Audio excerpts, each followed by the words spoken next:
All right, good evening and welcome to the August 6th meeting of the Hickory City Council.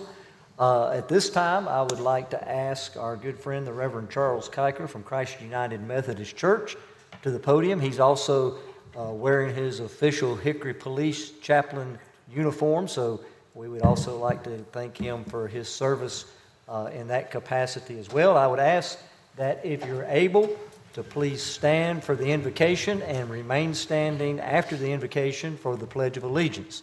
Reverend Kiker, thank you for being here. Thank you for the honor and appreciate the privilege of being able to be a chaplain. Gracious God, we do ask that your wonderful, precious, loving Spirit would come and inhabit this very place. We pray, God, for every council member and staff member here that's here tonight, every person who is a servant, Lord, of our great city. We pray, God, your blessings upon them. We pray, God, you'll give the council wisdom tonight.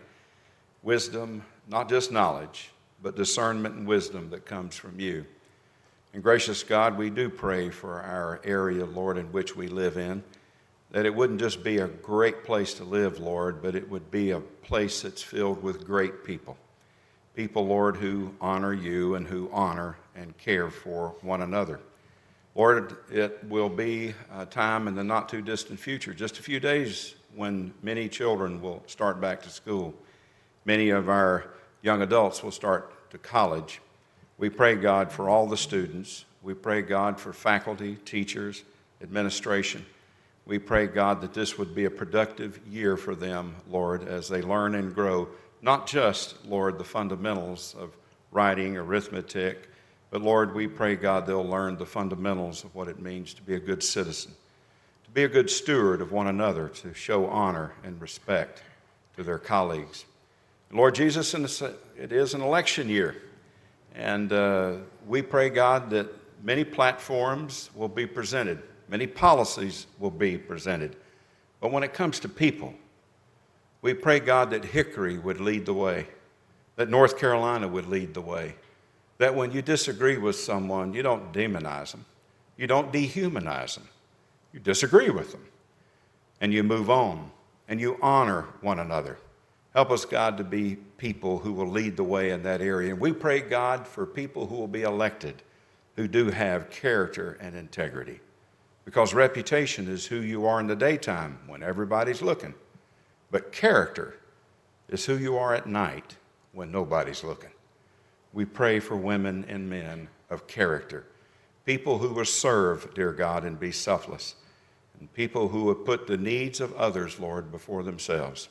We pray your great blessing, Lord, upon this greater Hickory Unifor area, that it will be a place, Lord, that will honor you. Bless the meeting tonight and all those who serve our city, who put on a uniform, our first responders and others, Lord. Keep them safe and bless their families. We ask all this in the name of our rock-pushing, grave-conquering, resurrected Lord, Jesus the Christ. Amen. Amen.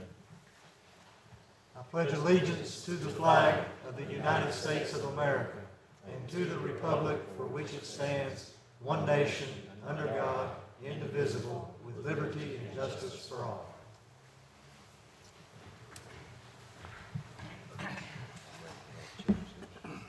All right, let's see, we don't have, as far as I know, any special presentations this evening, so we'll go right into persons requesting to be heard. If there's anyone present that would like to address the council, this is your opportunity to be able to do that. We just ask that you come forward to the podium and that you state your name and address and that you limit your conversation to 3 minutes or less. So at this time, I'll ask you if there is anyone present in the audience that would like to address the council this evening.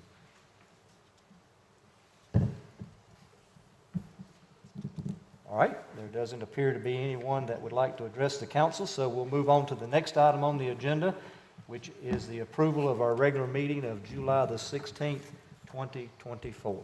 Move approval. Second. All right, we have a motion and we have a second. Is there any further discussion? All those in favor, please say aye. Aye. Any opposed, like sign? That carries unanimously. Next item on our agenda is the reaffirmation and ratification on second readings. Once again, I'll entertain a motion. So moved. Second. We have a motion and a second. Any further discussion? All those in favor, please say aye. Aye. Any opposed, like sign. That also carries unanimously. Item number 8 is our consent agenda. I'll ask if there's any member of council or staff that would like to have any item removed from the consent agenda this evening. Move for approval for the consent agenda. Second. All right, we have a motion and a second. Any further discussion? All those in favor, please say aye. Aye. Any opposed, like sign. The consent agenda is approved unanimously. We have one public hearing this evening. So to introduce our public hearing this evening, I'll turn it over to our city manager, Mr. Warren Wood. Thank you, Mayor Guest, members of the City Council, Mr. Swanson. The one and only public hearing tonight is consideration of text amendment 24-01 to the city's land development code. It will be presented by Planning Manager Cal Overby.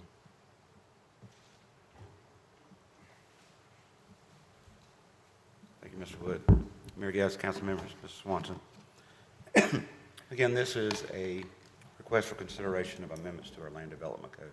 Land development code is basically development orders for the city, anything from zoning to subdivisions to landscaping, things of that nature. So just to start off, the first changes are to Article 2, which is basically the procedural portion of the ordinance. Procedural being how a hearing takes place, how it's advertised, and who hears a particular hearing. In this particular circumstance for this section, there was changes made to how a hearing is referenced. Currently, our ordinance only references public hearings. The general statutes don't really say that much about public hearings. They say hearings, because we have several different types of hearings we have. We have a legislative hearing, is what city council does. We have a quasi-judicial evidentiary hearing, which our Board of Adjustment Planning Commission hear. There's different measures with this general statutes of how you advertise and who you advertise to. And what we did here was an attempt to align our ordinance with the general statutes, and that's what we have presented here before you. And with that, we redid a matrix. There's a matrix in our ordinance which basically outlines what happens when, where, for which particular type of hearing. So that was amended to better align itself with the statutes and with the other revisions we made into our ordinance there. And also there was I don't want to say it was wrong, but the way it read was odd. Development agreements don't have necessarily a sunset per statute. They have a sunset per when the development agreement ordinance is approved by the governing body. So they can be anywhere from 20 years or greater. Doesn't necessarily mean that you have a permit that's good for a year. You've agreed to the duration of the agreement, and the agreement lives in the period of that time there. Another standard was for special use permits. These are quasi-judicial evidentiary hearings. Currently, there is about 6 or 8 particular standards, if you will, for different types of special use permits. They can be quite cumbersome. We being staff recognize that a lot of other local governments, municipal as well as county governments, were changing their standards to a specific set of standards. And we did some more research, and we found that there's actually a court case, and I share that with Attorney Swanson, that basically said these are the 4 standards to use. And so we basically recommended that those standards be in here because they've already survived a judicial review. So that would be a good thing to make sure we're in the ballpark there. Another thing was the applicant acknowledges conditions of approval. Previously, there was this item where you basically send them a letter they needed to sign afterwards, which is an interesting way to do it, but a better way to do it is actually when you're in the hearing and they're under oath in the hearing, and you ask the applicant, do you accept the conditions that are placed upon this permit? And if they say yes, they've done that under oath.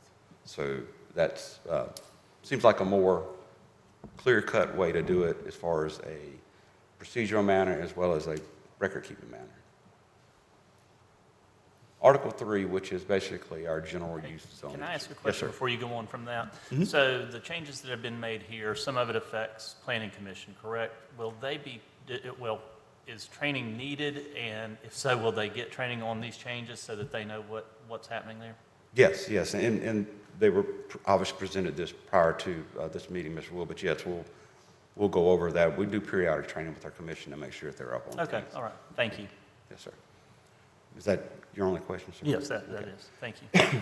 The next item is base zoning districts, which are basically general use districts. There was an incorrect reference for R4 zoning districts, which is a residential district, mentioning manufactured homes. Manufactured homes is in fact not permitted in that district. So that was just struck out so that there'd be no conflict with what you see in a use table and a narrative explained in the district. It was confusing because even I noticed that when I looked at it. And there was also a change to Article 3 regarding the appearance of parking garages in downtown. Currently, there's not really much in our ordinances, anything about parking garages, which is quite surprising because you see a lot of parking garages in downtown areas. The way the recommendation that staff presented to our planning commission was that the parking garages are great.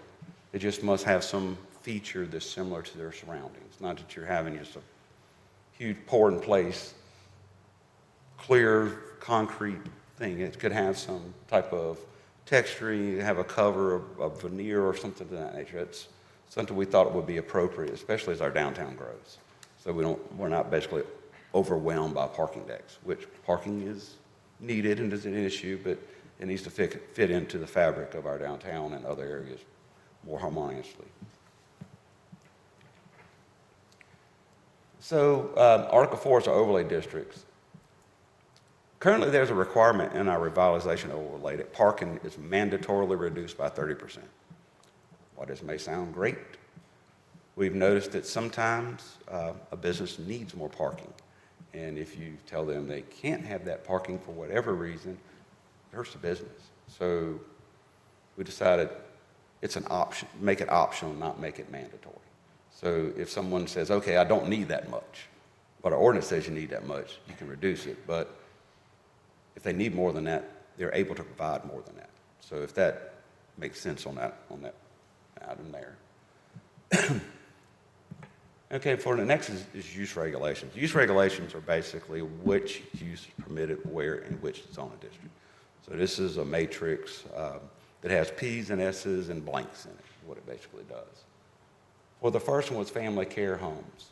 Currently, there are special uses in neighborhood commercial center and commercial corridor districts.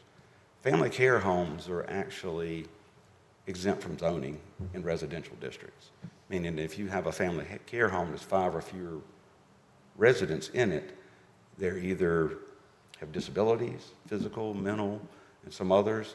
You can't regulate it as anything other than a single-family residence. So if single-family residences are permitted in each of the districts I mentioned, why not have them the same there? Because you're trying to make a measure that's not necessary. Cal, I have another question. Sorry to interrupt Yes, you sir. again. Can you tell me the difference between a family care home and a nursing and convalescent home? Family care home is a home, a residence. It's a residential atmosphere where a unit acts as a family. It's 5 or fewer. There may be caregivers there. Say, Okay, I got it. Sorry. If you said that and I missed it, I apologize. yeah, convalescent homes would be larger facilities, Right. your Bryan Center type things or things of that nature. I got it. Thank you. And in nursing and convalescent homes, staff made a recommendation to our commission to strike that as a permitted use in our residential districts. Those are typically very large facilities or larger than you would see in a residential subdivision or area.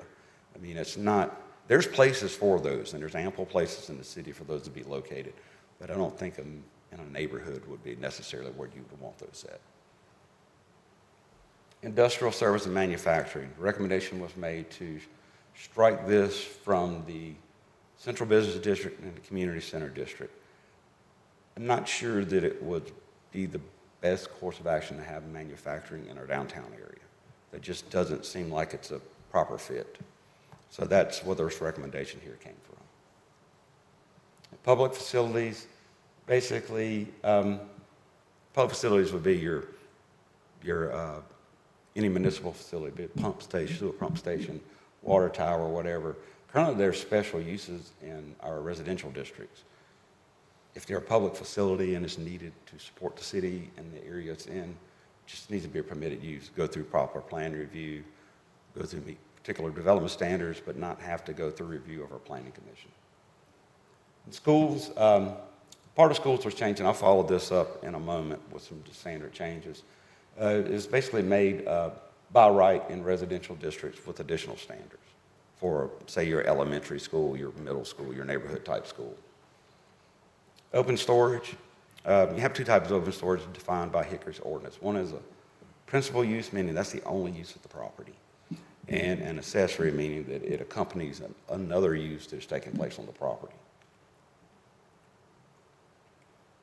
We got to Article 6, which is basically regulations of the uses that are outlined in our use table. There was a reference to a thoroughfare plan. That was removed. It's just a print plan now is what it is. It's not, I'm not sure that how relevant that term is anymore. And back to where I was talking about open storage. In industrial parks, in the middle of an industrial park, there's not much reason to screen open storage. If you're in an industrial park, some of them are not the most pretty things in the world, but they're industrial parks. If that outdoor storage is visible from outside of that park, whether it be from adjacent property or a public street or private street for that matter, it must be screened. So that's kind of what you're looking at there. Now, each individual business or industrial park probably has their own standards for what takes place in them, which is in addition to a local government standard. There's also the requirement for schools was that recommendation was to require schools access from collector arterial streets, so that you're basically not having a school on a local residential road. That usually doesn't work.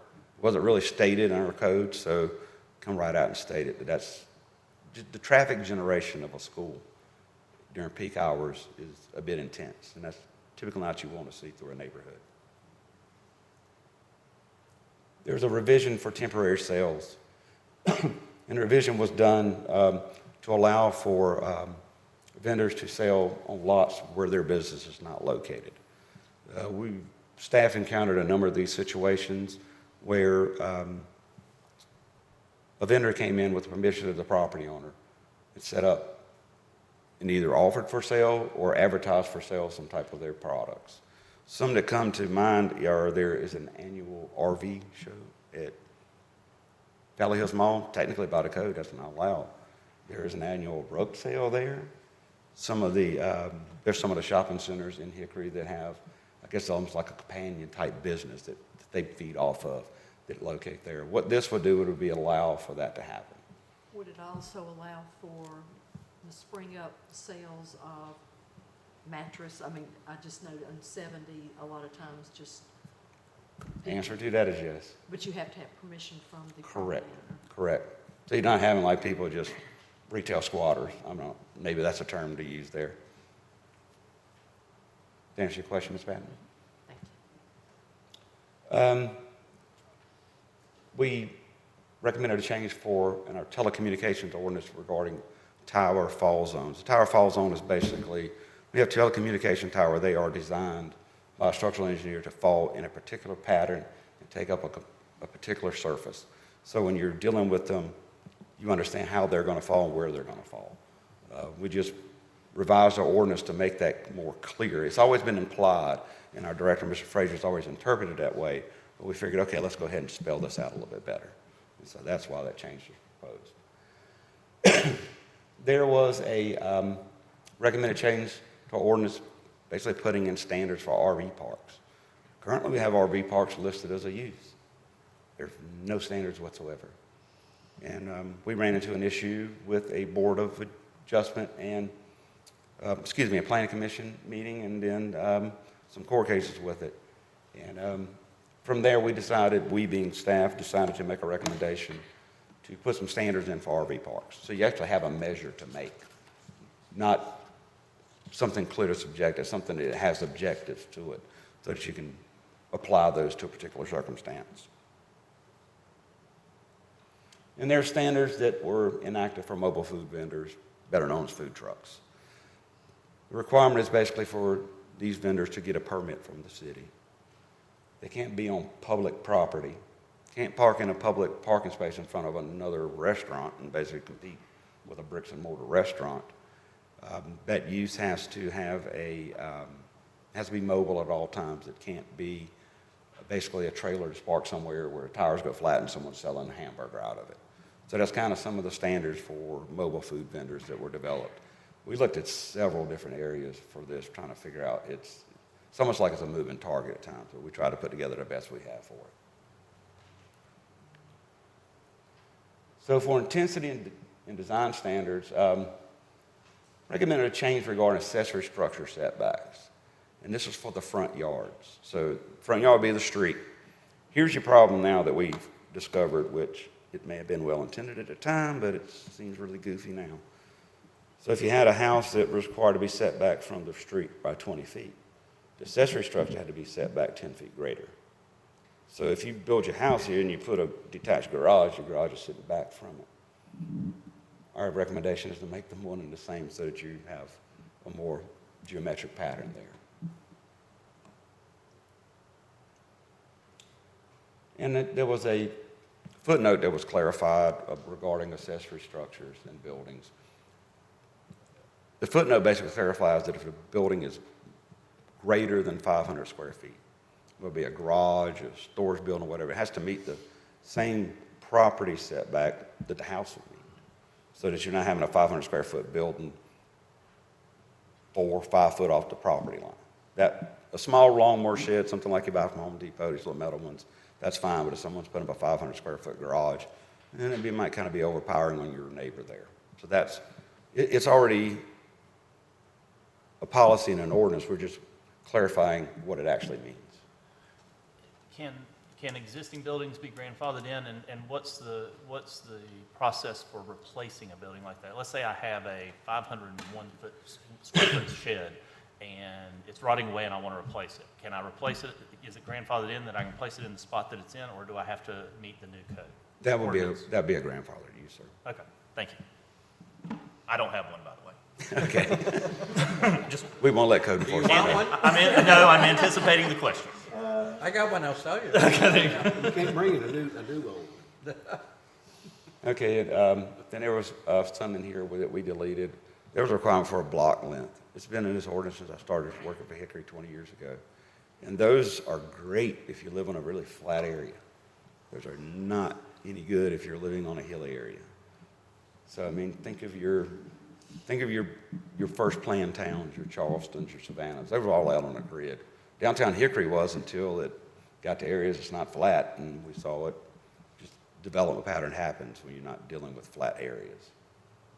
And we also recommend a clarification about when sidewalks are required. This honestly caught us by surprise, and it wasn't something we'd anticipated. Sidewalks have always been required in subdivisions. So say developer X builds a subdivision, all his new streets in there have to have sidewalks on it. But what do you do when you have a development that basically uses an existing street, doesn't build a street, and just starts putting houses along the street? The way the recommendation that came is basically any subdivision is considered a major subdivision where 5 or more lots would have to start installing sidewalks along the areas there. It's especially a good development practice. If we're going to make the developer who's spending $1 million putting a sidewalk, it's going to be unfair not to make the other guy put it in, to be honest with you. The next change is something, again, that because the development patterns are changing in Hickory somewhat, more compact houses, townhomes, things of that nature, there was a recommendation between several departments in the city, as our staff and the planning commission, to change the requirements for parking for single and two-family residences. Now, single-family residences will be an attached or detached home, and a two-family residence is obviously a duplex. The requirement that was recommended is to require 2 off-street parking spaces, regardless if there's a garage or not. What you're running into here from a design standpoint is I have a garage, 2-car garage. I got a car in it. That's all I get in it. So you got one car garage, everything's going to be filled up in it. What that's going to do is then it's going to start forcing cars to be parked on the street. We have cars parked on the street, on both sides of the street because we don't have enough parking there. What's that do? One, our fire trucks may not be able to get through there. I know our garbage trucks don't want to reach over top of a car and grab a garbage can. So these are some of the things that we've encountered in some of our newer developments that, okay, we could have looked at this a little bit better, and this is probably what you're doing. And telling people this, and telling developers this before this is actually in place, I mean, you're getting developers actually acknowledge that that's a problem. So it's not just staff or the government looking at it from that standpoint. The next recommendation, currently our ordinance has a parking lot diagram in it that is very dated. And the recommendation is to delete the diagram from our ordinance and place it in our engineering manual of practice, where if it needs to be changed, it can be changed to meet industry standards. It's not something that should be, gotta be this, and this. It needs to work for parking flows, it needs to work for traffic flows, different vehicle sizes, so that's the recommendation there. The next one was, we found a redundant section in our ordinance regarding animal keeping. Animal keeping is in Hickory's General Code of Ordinances and Hickory's Land Development Code, word for word, the same thing. Basically, recommendations would take it out of Land Development Code, leave it in the General Code of Ordinances. So just to eliminate redundancies. There's still stuff in our Land Development Code regarding household pets and kennels and things of that nature, but this is more, I don't want to characterize as nuisance type animals, but situations of that nature. There was a addition to RV, our screening table to add RV parks. The way the proposed ordinance is worded, RV parks would have 100-foot setback and a 15-foot screen is what they would have. Screen meaning plants, trees, could be opaque fences, something to that nature. And one that was interesting, which another staff member drafted this portion of it, it was a review of murals on private property. Currently, there's really no standard other than on public property where our Public Art Commission reviews those, which that's pretty cut and dry. The recommendation was that any murals on private property would be forwarded to our Community Appearance Commission for review, and upon their recommendation, a permit will be issued for it to be there. The requirements are it has to be original art, no commercial advertising, and maintained. So, I mean, there's a lot of words in that section, but that's the gist of what that section means. So the maintenance, who is going to determine that maintenance? It's going to be the property owner. It's going to be the property owner. Because once the artist leaves, the artist doesn't have any vested interest in it more. But if a property owner would let it deteriorate? Then that'll go to our zoning enforcement. Okay. Yes, ma'am. Thank you. And they'll love me for that one. Okay, there is, under nonconformities, there was a couple of changes here, basically for manufactured homes. Currently, manufactured homes are only permitted within R1 residential districts. There are manufactured homes in numerous places throughout Hickory. Some are not very nice. What we decided to do in the recommendation, as well as from our planning commission, was to change the standards so that an existing non-conforming manufactured home could be replaced with another manufactured home, provided that manufactured home meets our current standards. So you'll have no more in those districts, but what you'll have are better housing stock. So that's how we view that. Yes, sir? Does it have to be a new manufactured home? I see the word new. New as in brand new? Or New- could it be a used manufactured home that's replacing a heavier used manufactured home? We'll put it that way. It's new as in new to that location, not new Okay. as in. All right. In Hickory standards for manufactured home, and they either have to have vinyl or lap siding, they got to have a seamless metal or composite shingle roof. They have to be set up on a permanent unpierced masonry foundation. So I mean, you're generally with those requirements, you're not going to get someone dragging something in there. Right. I mean, that's generally because in and out alone, those aren't homes from the 80s. Those are probably homes from much later on. Okay, thank you. Would that tend to raise the tax balance for that property, or? It could. The weird thing about it, though, and I'm not the finance person, but manufactured homes are actually titled. They don't have a deed. So I'm not sure how that revenue is collected. If that's your question there, Mr. Seaver, It's personal property, so if you put a higher quality unit in there, it'll be a higher tax value, but probably not significantly Like having a new vehicle, basically. newer. thank you, Mr. Wood. And there is a change to when landscape upgrades will be required. In building and fire code, it's called, when you have a change of use, it doesn't necessarily mean the same thing as it does in zoning. Zoning would be a change in use, meaning you would be going from a convenience store to a office building. And it's somewhat different in building and fire code. There's nuances where they're similar, but they're also different.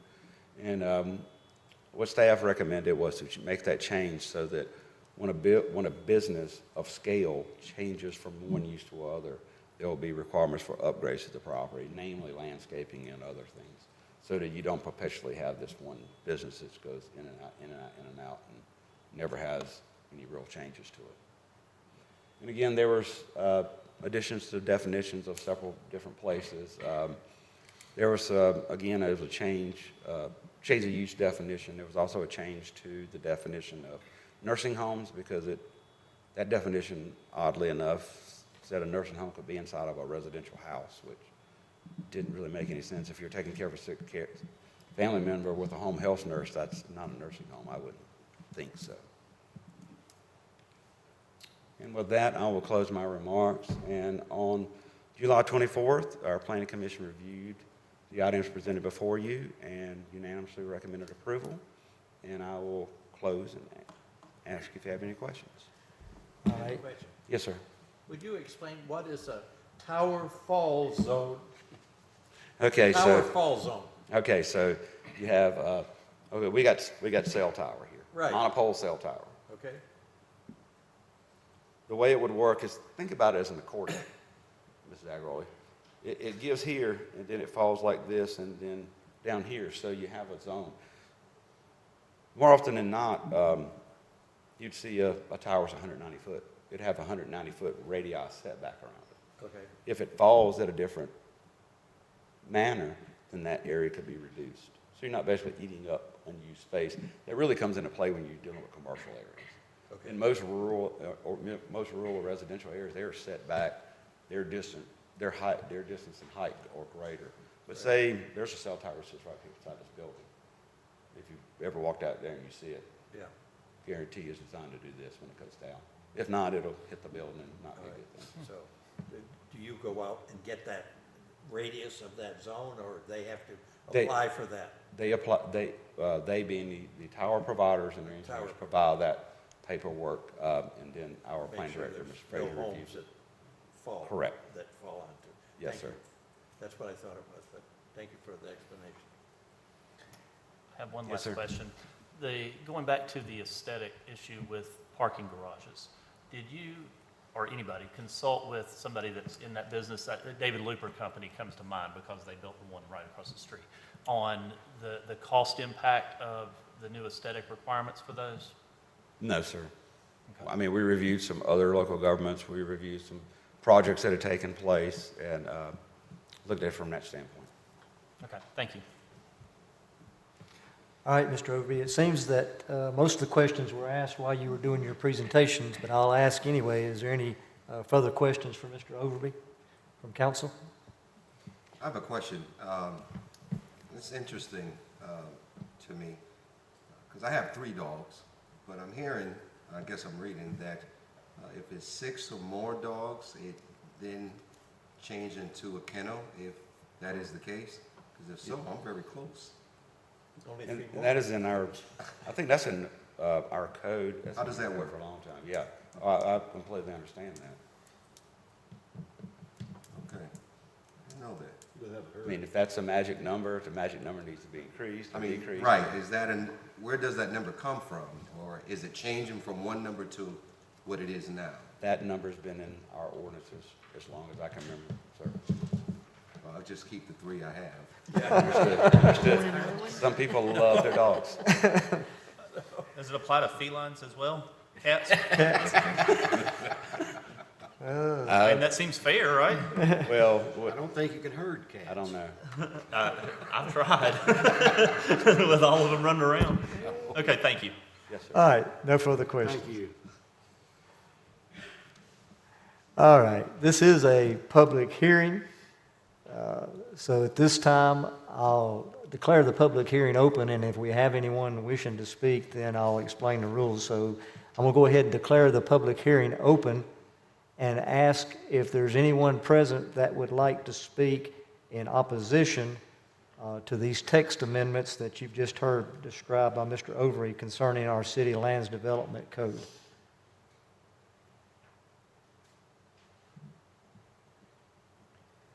There doesn't appear to be anyone that would like to speak in opposition, so I'll ask if there's anyone present that would like to speak in favor.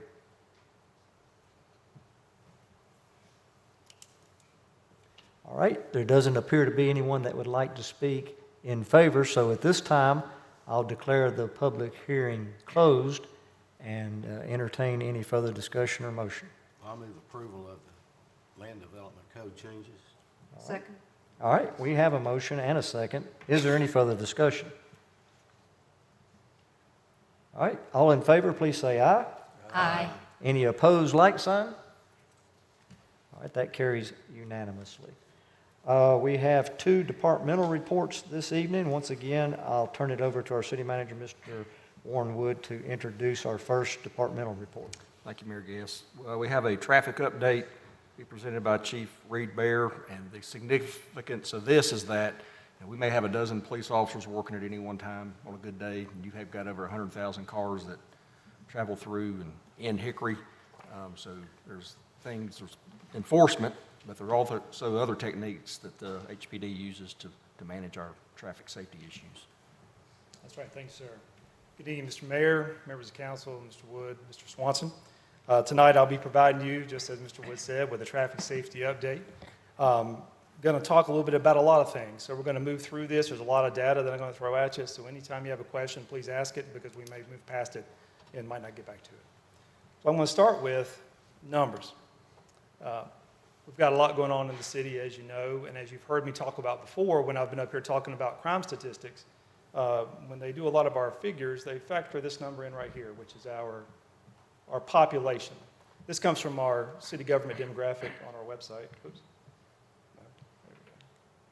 And this number right here is the number they usually use to divide into the statistics that we get.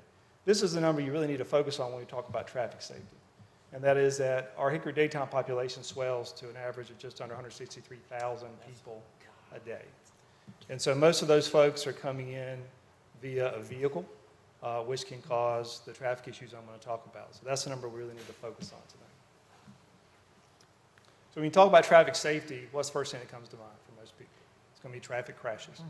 You want to be safe when you drive. You always hear about a crash. We have a lot of questions about crashes, what prevents crashes, what causes crashes. So let's talk about traffic crashes first. So right here, what I've got for you is a visual, and it's pretty self-explanatory, but I'm going to walk you through it. I'm going to walk you through it from left to right. And so from the left-hand side here, what this map represents is the red dots you see on the map represent traffic crashes. And the size of those red dots represent the frequency of traffic crashes in those locations. This represents 2019 to 2022. And from left to right, as you can see, got Highway 321 coming right through here. Down into Highway 70. If my red dot will stay turned on here.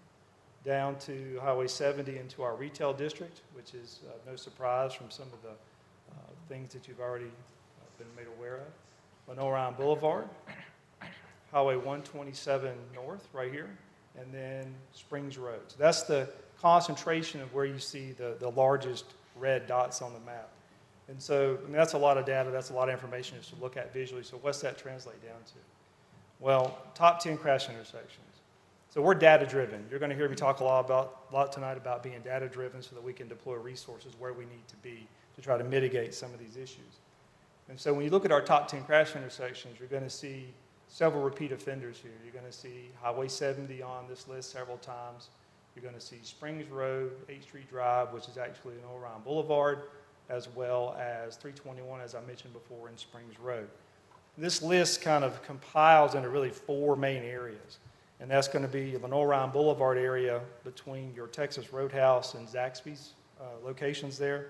Highway 70 between the Walmart all the way down to where Chick-fil-A is located. Highway 321 on that corridor where Jack in the Box and all the intersections are located. And on Springs Road, particularly in the area of McDonald's Parkway, the big, large interchanges, big 4 and 5 lane, large controlled intersections. So here's some numbers. We're going to walk through this, and I'll walk you through it slowly and kind of give you an idea about traffic accidents, what their causes are, and what we're finding the contributing circumstances are. So what I have here is a map, or excuse me, a chart for you from 2019 up through 2022. And what you want to look at here, the orange bar represents total number of traffic accidents for that year. So for 2019, you can see it's 3443, and then drops to 2880, 3275, 3047. For 2023, we do have the total. It's 3108, so it's staying pretty consistent, slight up and down each year. We don't have the breakdown of the data for 23. We had to move to a state crash system this year by required to do that. And so we're still working on getting those 2 software components to talk. But we do know the total number is staying in line with this. Some of the interesting facts about this is out of those accidents, when you look at the green line below it, that green line represents roadway accidents. And the blue line represents accidents in public vehicular areas or parking lots. So what that breaks down to is roughly 30% of all of our traffic accidents occur in parking lots in the city, with the rest of them occurring on roadways. And when you look at the causes for causation, what you see here is, and this should come as no surprise with the way our society has moved, distracted driving accounts for roughly 30% of all traffic crashes. And 1% is speed. It used to be the opposite a long time ago, but obviously when I started, we had a lot of accidents that were speed related. As time has progressed with cell phones, I recently saw a commercial for the new, I think it's a Dodge Ram pickup, touting their new 24-inch screen for you to use while you're driving. So I don't know if sounds like we're getting worse at it. And as I mentioned before, we transitioned to the eCrash system, so we will have that 23 data breakdown by this time, hopefully in a few months. So when you look at these contributing circumstances, this is your top 10. So these are determined by investigation, interviews. When officers arrive on the scene, they investigate the traffic accident, ask questions, take measurements, do all those kinds of things. And what we find is the number 1 contributing circumstance in our traffic accidents is just what I just mentioned, distracted driving, with the second being safe movement violations, the third being failure to yield right of way, 4 are lane violations, 5 controlled intersection violations. That's going to be your stoplights and your traffic signals. Careless and reckless driving is number 6. That's fairly self-explanatory. Drug and alcohol impairment as well. Overcorrected and oversteered. People just simply lose control of their car. Exceeding safe speed for conditions. That's primarily during weather events when we have rain and ice, and some folks think that they can get out on the ice on a 4-wheel drive and drive normal. They don't realize that they really need to take caution and drive a lot slower. And then following too closely follows up at, excuse me, number 10. So that's kind of the snapshot of the problem, if you will, which is traffic crashes when you talk about traffic safety. So what are we doing for traffic safety efforts? Well, I'm going to talk about several things. I'm going to talk about things that are specifically police related. I'm also going to talk about a couple of things that are other city departments and initiatives that are going on. So it's a very big team effort. And then some things that you're aware of as well that are unrelated to any of that. Directed data-driven enforcement is the first thing I mentioned to you. I'm going to talk about that. Pay attention to city traffic initiatives. You've probably seen those on some of our social media as well as the media that we send that out to. Radar speed studies, street takeover general statute, which is something new that I know you're probably interested in.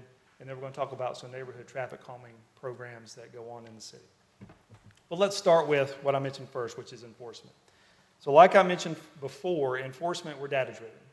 We have a limited number of resources, i.e. police officers that can go out there and enforce traffic laws. And so we have to be where the traffic offenses are occurring. We have to know when, we have to know where to be. So what we do is we base that on complaints and we base that on data. So I'm going to start with complaints. So the most frequent complaint that we get, even though it's not the biggest causation of accidents, we still get speeding complaints. That's our number one complaint that we get called into our comm center. And what you're looking at here are the last 4 years of speeding complaints that we have received at HPD, starting with 2020, 894.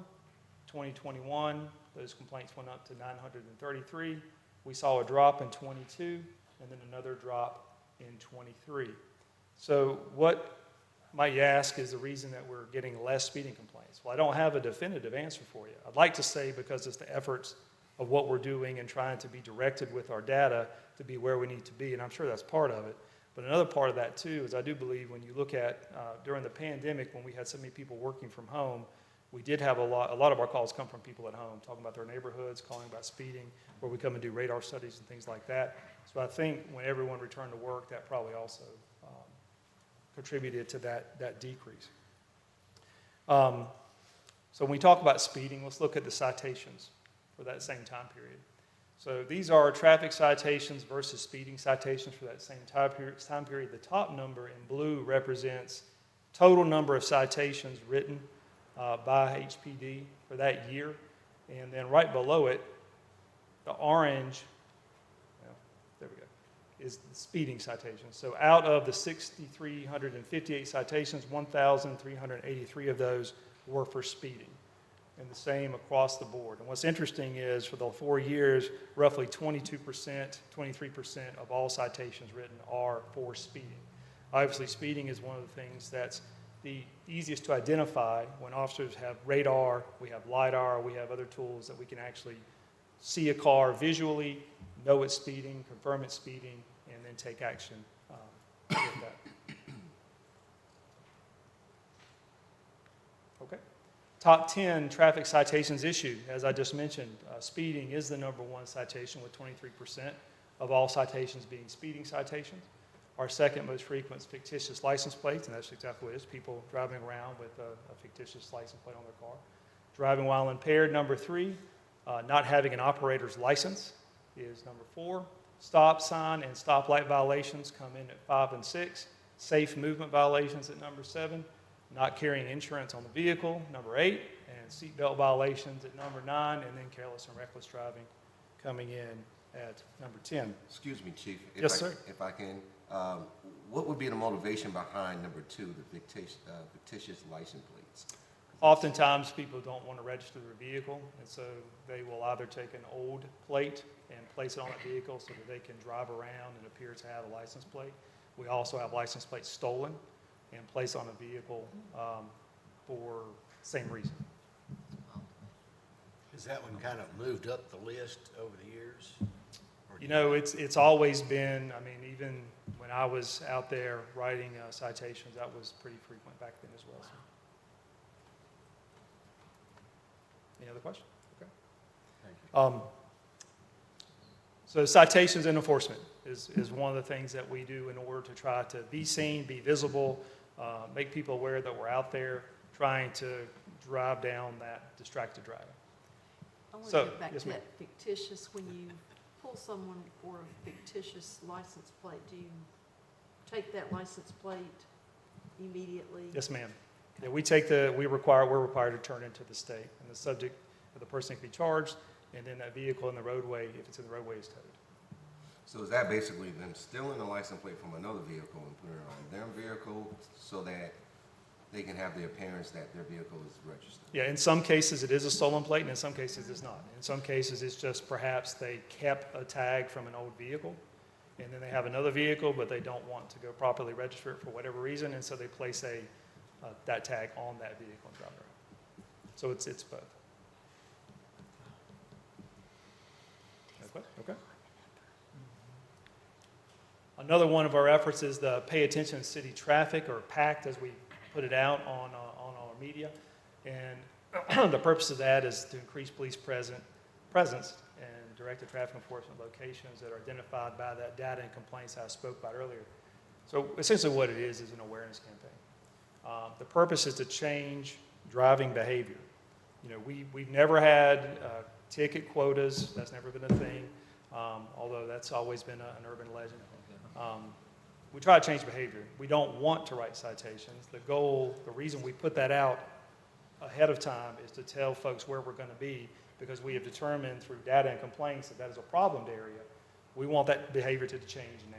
We will be out there, but if we can go ahead and get folks to start paying attention and to not cause the problems that we're having there, then that's the goal, to change Are you behavior. finding that when you do these traffic awareness, the behavior changes, you go away, does the behavior come right back?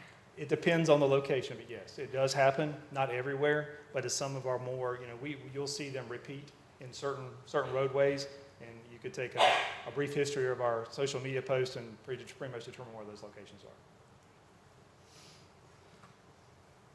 Any other questions about pay attention to street traffic? Okay. Another tool that we use are radar speed studies. And so I think everyone's probably seen one of these around the city at some time or another, one of our radar signs. And those are used in the same way that PACT is using it. We use that data to identify where we need to figure out what's going on when. So for example, a neighborhood complains that they're having a speeding problem. You've probably seen these right now on 127 in the Beaumont area. We've had a lot of speeding complaints in that area.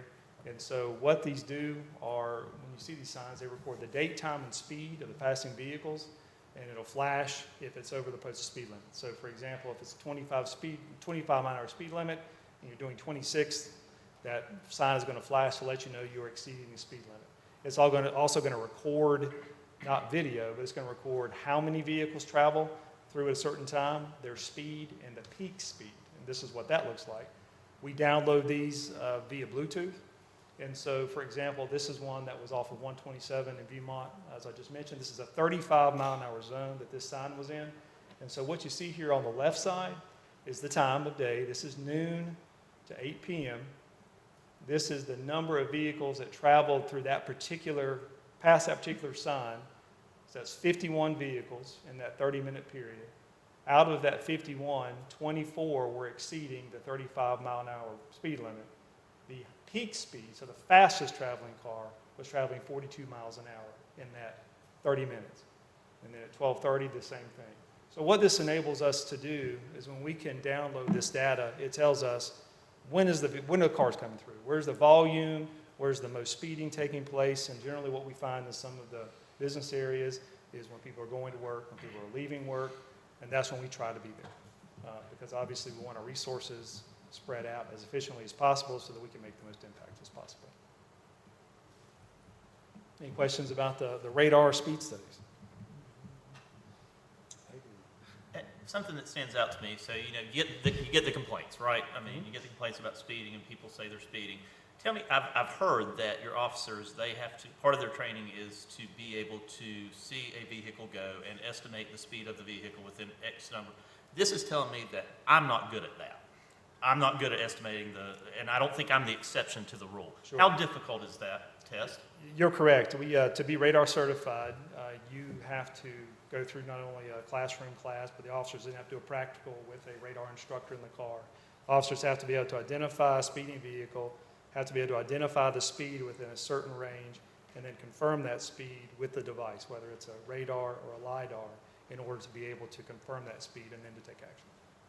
And So that's it- hard. That's hard. Yeah, to it's do. very difficult, yes, sir. Not everyone passes that class. Okay. Thank you. We used to do it on school buses because we knew that they were regulated. Mhm. We'd wait till we got a school bus and we'd put it on it. That's right. And obviously, depending on the size of the street, the traffic volume, that can also impact a person's perception of the volume of a car. A lot of the cars today have loud mufflers and engines, and that can also, to your point. Right. Yeah. Okay. Thank you. So another tool that we have begun to utilize this year is the street takeover statute. So you guys have seen some of the things on social media around the country. In North Carolina, where the vehicles were coming into towns and literally taking up intersections, doing stunts and tricks, blocking traffic. all of those kinds of things. So we did start to have some of that happen this year. So we were able to utilize, I'm not going to read this whole thing to you. This is just the statute itself. But particularly this section right here under street takeover is what we're looking at. And when we're able to utilize this law, and what we do is we actually get out. We do have methods where we film these individuals doing this. One of the requirements is to have that documented evidence. And then we move in, and we are able to then move in, and as you can see in the subsection B at the very end, we're able to then not only charge that individual, we also seize their vehicle. And by seizing their vehicle, think about it like it's putting someone's vehicle in car jail, if you will. They have to pay a bond for that vehicle. They have to then go deal with a court situation with that vehicle and that charge, and then subsequently get that vehicle out of that. So it's actually been a very good tool. Since we have started that, we have seen a decrease in the volume of those extreme cases that we were seeing. And I'll talk a few about that. I'll give you a couple examples. Here's one of them right here. This is one of the street takeover cases that we had back in March 29th of this year. As you can see, it's pretty self-explanatory. This is what a street takeover is. Someone out there doing stunts and tricks. We were able to identify this vehicle, identify the driver, charge this driver, seize this vehicle, and this driver has pled guilty. And we're now seeking some other remediation through that. Since March of 24, we've had 10 of these street takeover cases. All 10 vehicles were seized under that state statute. 3 of these 10 cases so far have pled guilty, and 7 are pending court. What do you do with the once you seize them and then they plead guilty, are they giving them back? Once they have to bond the vehicle out, and the statute actually lays out that process. Okay. They are stored at the sheriff's department. They have an impound facility through the statute that they're required to keep those vehicles.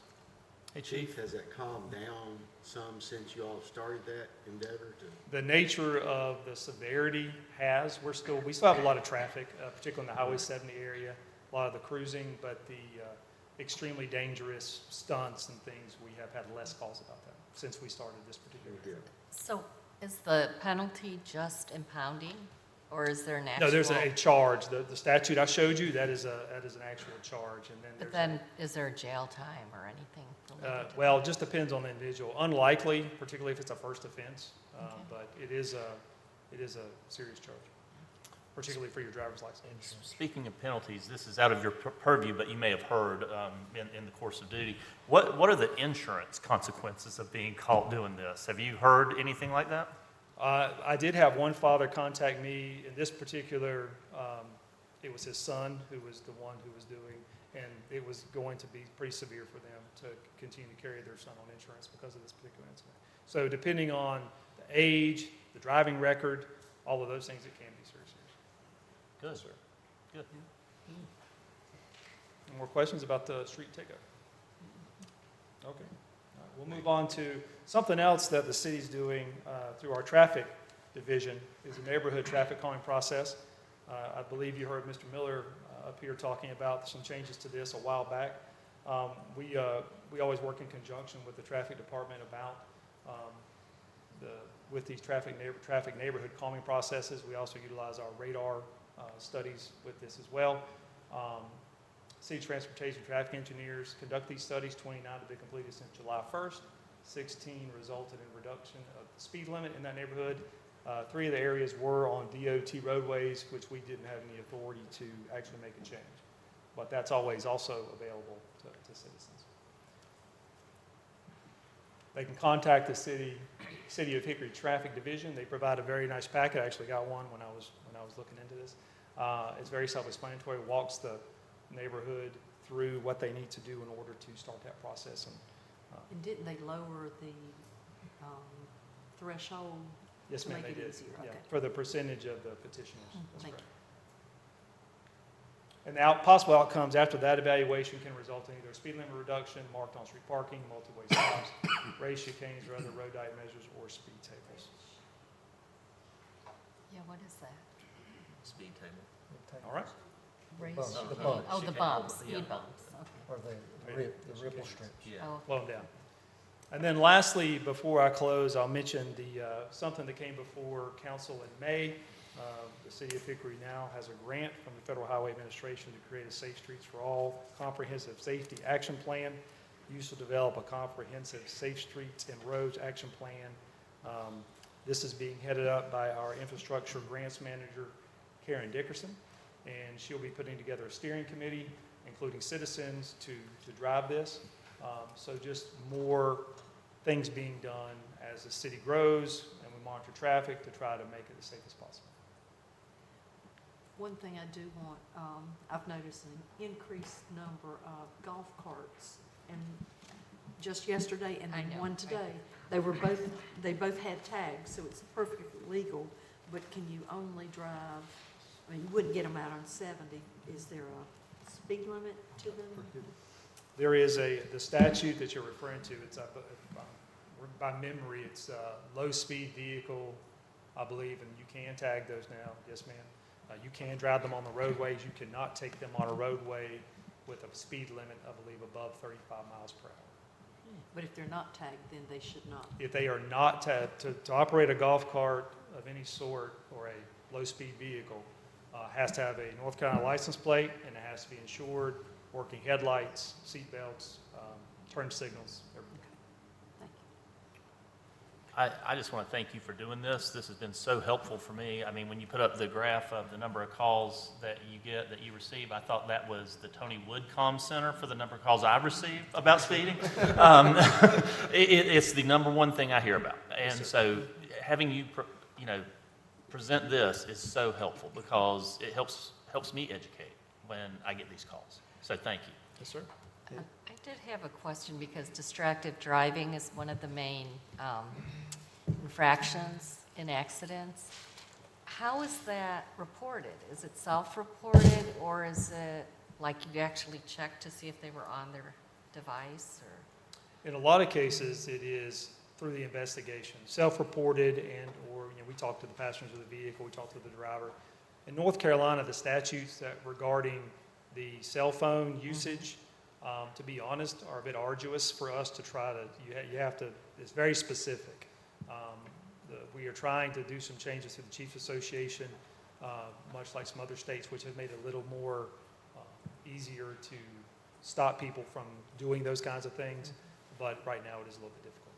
So we have to rely on the investigations. But it is. That's what it shows. And distracted driver could go beyond somebody looking at their cell phone. Absolutely, I would. Yeah, like I said, you've got. Oh, yeah. I was just a side story on the way to South Carolina a few weeks ago on I-20, and a gentleman passed me watching a movie on his screen right beside him.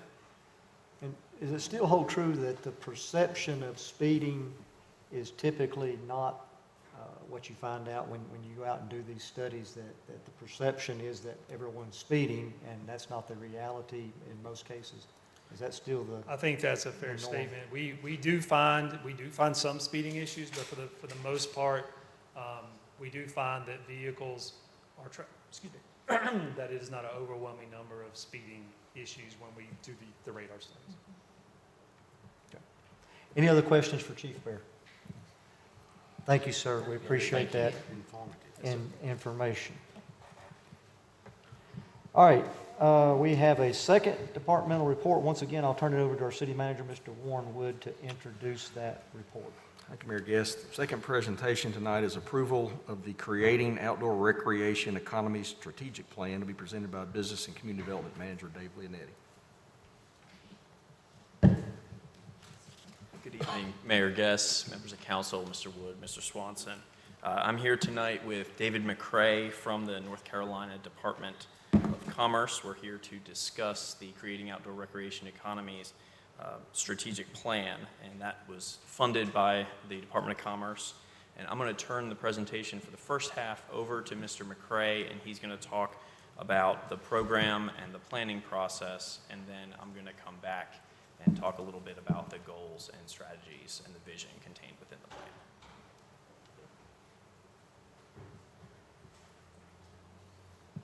Good evening, Council. David McCray, North Carolina Department of Commerce, and thank you for allowing me the opportunity to speak with you this evening.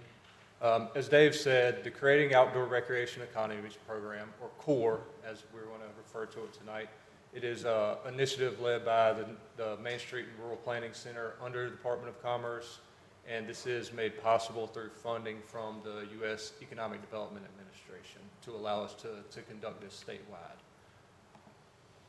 So, what is CORE? At the end of the day, it is an economic development strategic planning process that focuses on how to leverage outdoor recreation for economic opportunity.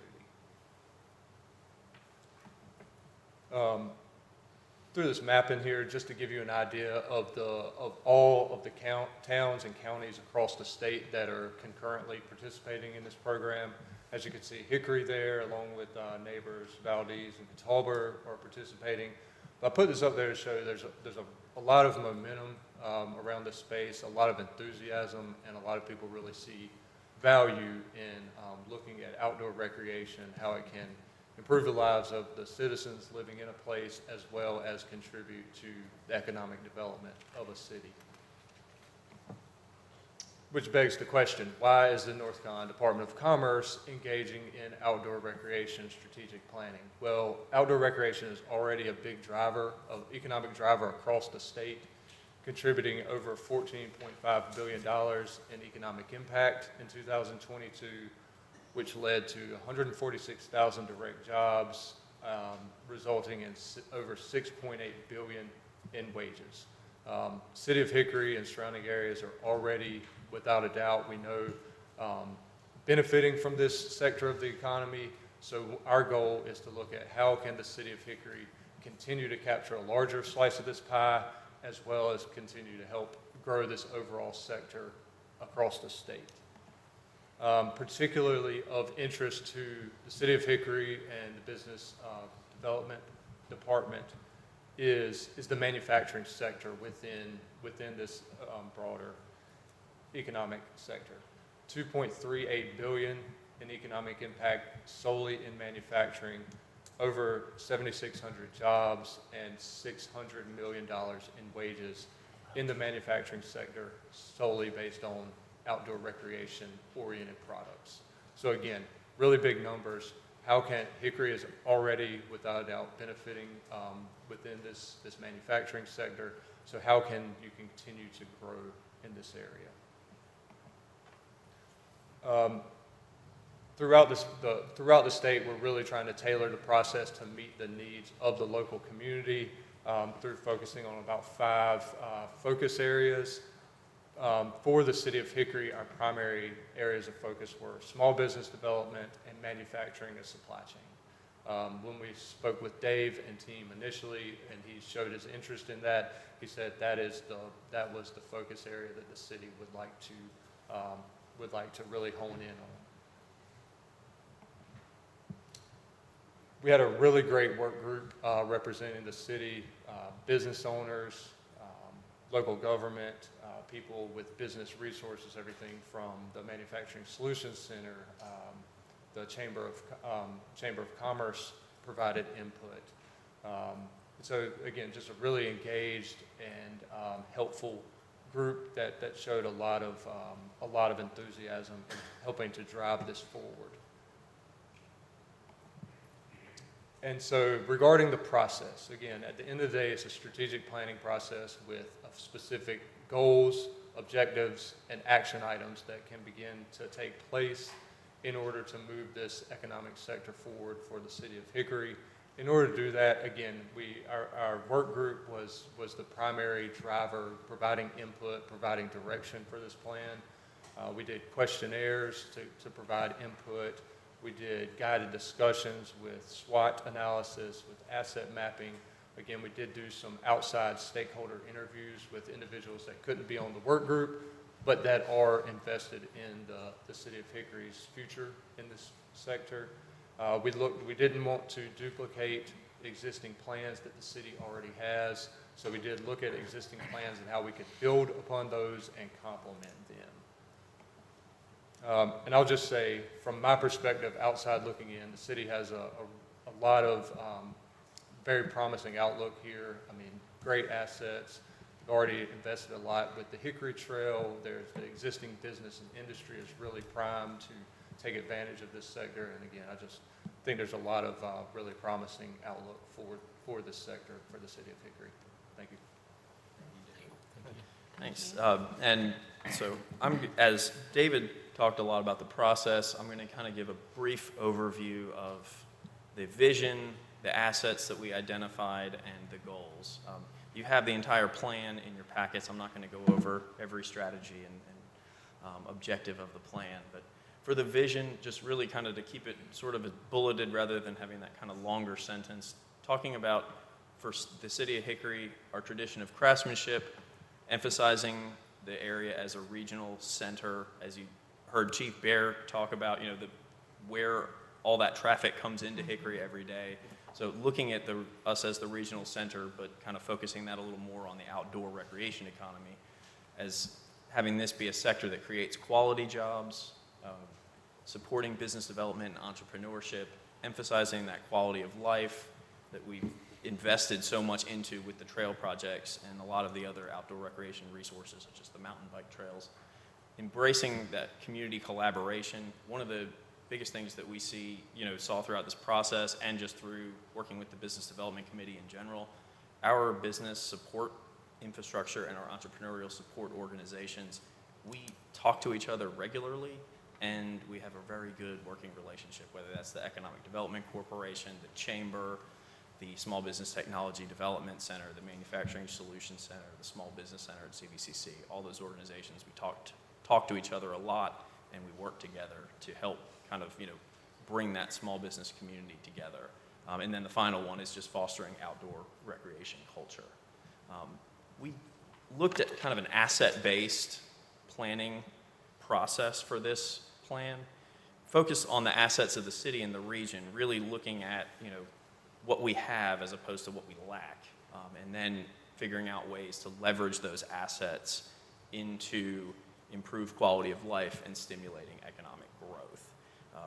So the assets that we identified during the planning process through the stakeholders and the steering committee and the folks like David with the Department of Commerce, the heritage of craftsmanship, textiles, furniture, hosiery, a lot of those organizations and companies are related to the outdoor recreation industry. We have Daniel Bazell from Hickory Brands that served on the committee.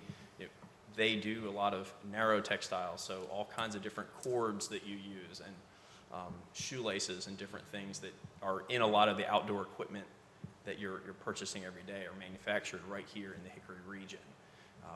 Our diverse industry base, looking at our business support resources and infrastructure. Then our location, we talk about Hickory all the time, leveraging our location as that, area that's close to Charlotte, close to the mountains, and close, in this instance, close to the outdoor recreation. We have a lot of great resources locally and also within that easy drive, whether those are county parks, then going out further to state parks and national forests. Also, our business climate, cost of living, and those things, relatively speaking, we rank very, very well in those areas. Presence of higher education, partnering with CVCC, Lenoir-Rhyne University, Appalachian State, to help kind of advance some of these. That'll be some that we continue to advance. We're already working with Appalachian State, meeting with their entrepreneur support organizations and some of these different coming up in the future. And then, kind of just talking about the changing perception of manufacturing, ensuring that, people realize that this isn't these jobs that are being created now aren't their grandfathers and grandmothers' manufacturing jobs, that they're, the opportunity to, have more high-tech manufacturing jobs, and also encouraging some of that civic knowledge and pride of what's made in Hickory. And then looking at the themes and objectives, all the plan goals have been adapted to be consistent with the economic development chapter of the Hickory by Choice 2030 strategic plan. So we went through a lot of those strategies that are within our main comprehensive plan, and then looked at those and kind of tailored them to, a little bit more of a focus on outdoor recreation. They fit into about 8 different themes, roughly, that I'll kind of go through rather than going through every objective in the plan. But looking at kind of, maintaining that group, we're not exactly sure what that's going to look like moving forward. We're not going to, our stakeholder group isn't going to meet for the sake of meeting, but we are going to, talk to each other regularly and, get input from that group on a pretty regular basis and work with other, whether that's business development resources and looking at leveraging the business development committee as well to provide input to the plan as we move into implementation. Continuing to collaborate with our business support resources, emphasizing entrepreneurship and our support ecosystem, looking at business recruitment, retention, and expansion, especially within those businesses that are either in that outdoor recreation sector or things that, one element of their business is related to the outdoor recreation sector. I was meeting with PTI, which is a division of HSM, and they manufacture all the pool noodles, and we were talking about that, and that's something that, that's one aspect of their business, but that can, be, related to when people are going out in the lake and using our natural resources, that, that can be part of that, that as well. So it's kind of, some of it's thinking outside the box as to which aspects of this that the businesses can get involved with. And then working with new homegrown businesses, that's also, we talk a little bit on the manufacturing side, but that's also, we had Charlie Mowbray from Outdoor Supply on our stakeholder group, and also talked with the folks at Carolina Pedal Works and Lightning Cycles during the development of the plan. So looking at the retail side as well, and some of that too with the manufacturing is figuring out how those manufacturers can get their products in the local retail stores. Again, changing that perception of modern manufacturing, promoting that made in Hickory, and then also continuing to just, as a group, continuing to support and advocate for outdoor recreation infrastructure. And then the next steps are, this plan was reviewed multiple times by our business development committee throughout the process. They considered it officially at their June meeting and recommended approval. We're going to continue kind of working with that work group to transition that into a stakeholders implementation group moving forward. It'll be, more of an ad hoc basis in terms of regular meetings. Also, this program allows us access to training and technical assistance support that will enable staff to get technical assistance, attend trainings and conferences and different things related to outdoor recreation, economic development, and the outdoor recreation economy in general.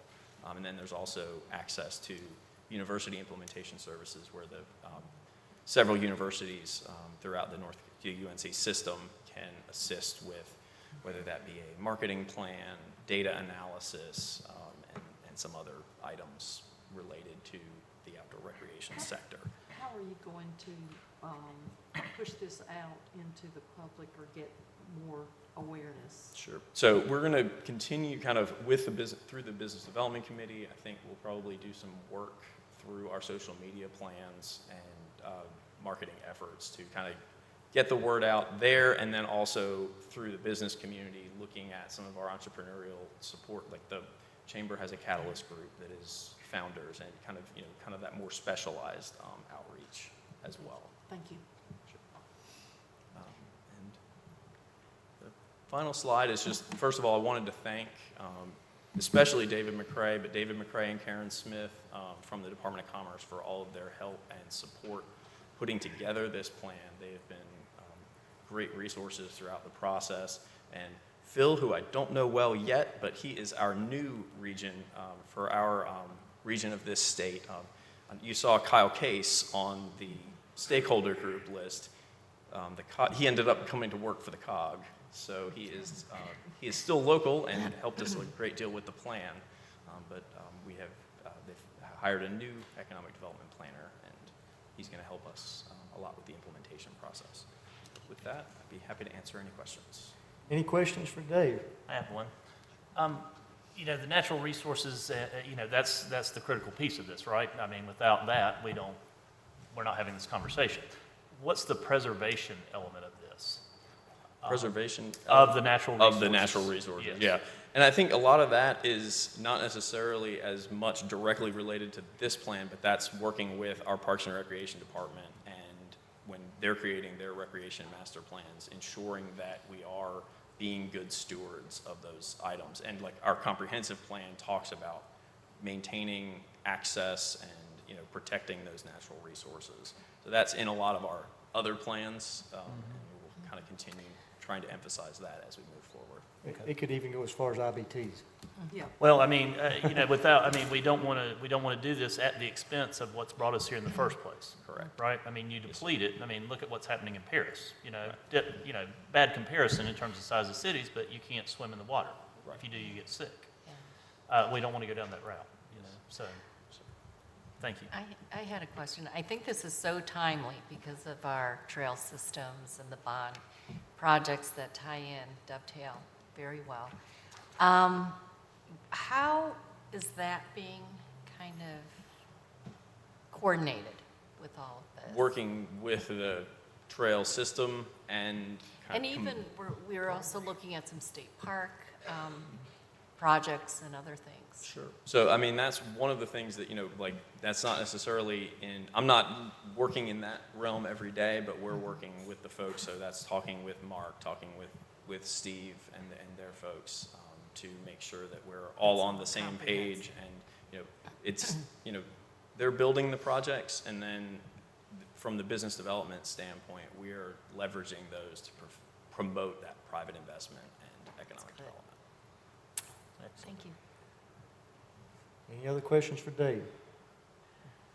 All right, thank you, Dave. Thank you. I'll make a motion that we approve the creating outdoor recreation strategic plan that we've just heard described by Second. Dave. I'll second.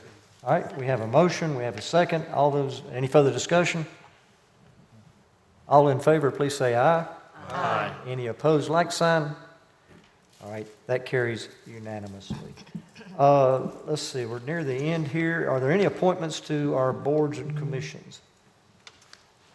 I have two Okay. I'd like to make. I'd like to nominate William Roberts as the at-large representative on the Business Advice or Development Committee. And then also, I have someone rolling off the Hickory Regional Planning Commission, and I'd like to nominate Christine McNally as the Ward 2 representative on the Hickory Regional Planning Commission. Okay. I'll second those. Was there any other nominations? Mr. Seaver, did you have one? Pamela Kiefer's be reappointed Okay. to the Library Advisory Board. Okay. Are there any other appointments, recommendations? All right. I'll second those. Okay, we have a motion, we have a second. Any further discussion? All in favor, please say aye. Aye. Any opposed, like sign? All right, those carry unanimously as well. Any matters not on the agenda, sir? No, sir. Okay. I want to apologize to Dr. Malden sitting back there. I know that he's here today, I think representing as a scout leader. Is that correct? Okay, and I was looking for the scouts and the young ladies that are with you, but I was looking for uniforms, and when I didn't see any uniforms in the beginning, I didn't know that you were here. But if you would please, if you'll introduce your group that's here and I'll let them introduce themselves individually, but tell us who your scout group is. I'm Josh Millsaps, and I'm one of the parents of Troop 1234 here at Hickory. And both of my daughters, this is Catherine and Caroline, and they're working on Communications America. They need to visit a public meeting, so they're going to do that. Thank you, Dr. Millsaps. And did you ladies want to say anything?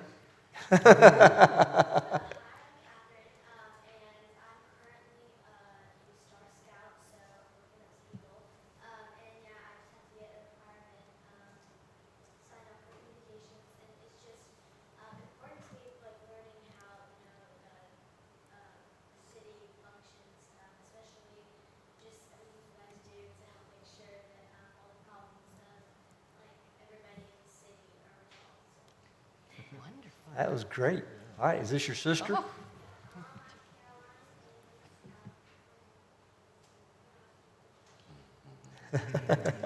Well, we want to thank you guys, gals, for being here with us. Do we have any other scouts that aren't in uniform that I didn't recognize? I don't want to leave anybody out. Okay. Yeah. Well, I think that you got a lot of information to take back and to share with your fellow scout folks there. So we appreciate you being here as well. I did have, of course, we just opened the aviation walk. That's the third of our 5 Hickory trails, so I did want to make mention of that. Of course, I've been out there, and I know that a lot of you have been out there and seen that it's getting used. So that's something that I want to mention. But also, in kind of relation to that, I was at a function, an event, where we got recognized on social media by Oz Jewelers. I don't know how many of you may be familiar with Oz Jewelers. That's Oz and Brenda Hefner, and they've been in business since 1983. But they had a little contest going on in the city of Hickory about the best hidden gems of Hickory contest. And our Riverwalk won Best Hidden Gem of Hickory 2024 for the best proposal location. So that apparently is a site where people are going to propose. I asked them if they knew, and they said they wasn't sure if there's been a wedding actually there yet or not. But apparently, unbeknownst to me, that is a proposal site. Not only is it a proposal site, but it's the best proposal site in the city of Hickory. And it's only been there for a short period of time. So we'll see if the aviation walk can contend with that. But I did want to make mention of that as well. And I'll let somebody in the city put this with the rest of our accolades. I'll take it. I'm gonna put that on a ring for my wife. That's pretty big. You might have to put it on upside down so she doesn't see where it says hidden. I will display it in the upstairs. Pass that around there to him. All right, Dr. Millsaps, we certainly want to thank you and those young ladies for being here, and for the rest of you being here. Did any other council members have anything that they wanted to make reference to? Anybody? All right, I'll make a motion that we adjourn then. Second? All right, motion, second, all in favor? Aye. Any opposed? All right, once again, thank you for being here. Who would be opposed?